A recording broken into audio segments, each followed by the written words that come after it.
আজকের এই ভিডিওতে আমরা ডিসকাস করব যে WBJEE 2025 এর জন্য কি কি ডকুমেন্টস লাগবে। ঠিক আছে, মানে কাউন্সিলিং এর ওভারঅল কি কি ডকুমেন্টস এর রিকোয়ারমেন্ট আছে সেটার জন্য।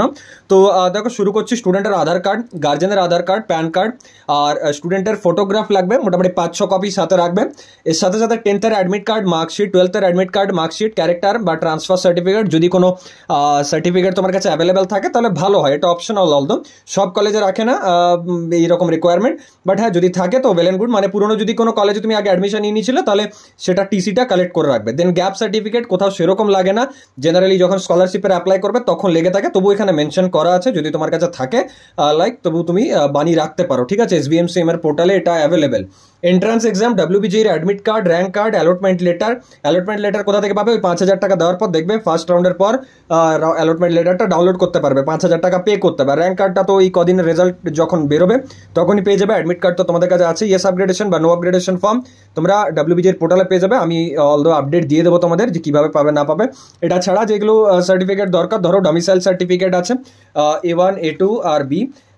মানে A1, A2 হচ্ছে সেই সমস্ত স্টুডেন্টসদের জন্য যারা ওয়েস্ট বেঙ্গলের মানে পার্মানেন্ট রেসিডেন্ট, আর B তো তাদের জন্য যাদের মা বাবা আর কি এখানকার রেসিডেন্ট বাট স্টুডেন্টরা বাইরে হয়তো কোথাও ছিলে।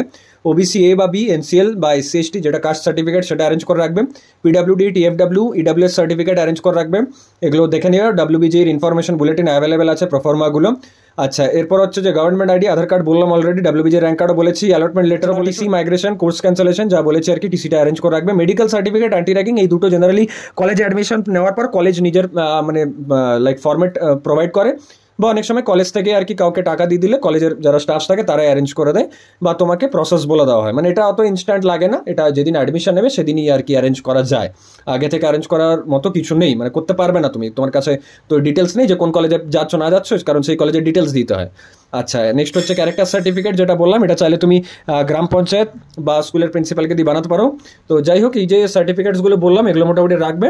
তো ইয়েস আপগ্রেডেশন আর নো আপগ্রেডেশনটা ডিপেন্ড করছে যে তুমি অ্যাডমিশন নিচ্ছ নাকি তুমি কোনো নেক্সট রাউন্ডে আর কি মানে ফরওয়ার্ডেড হচ্ছ কিনা। ঠিক আছে, তো দুটোর উপর ডিপেন্ড করে।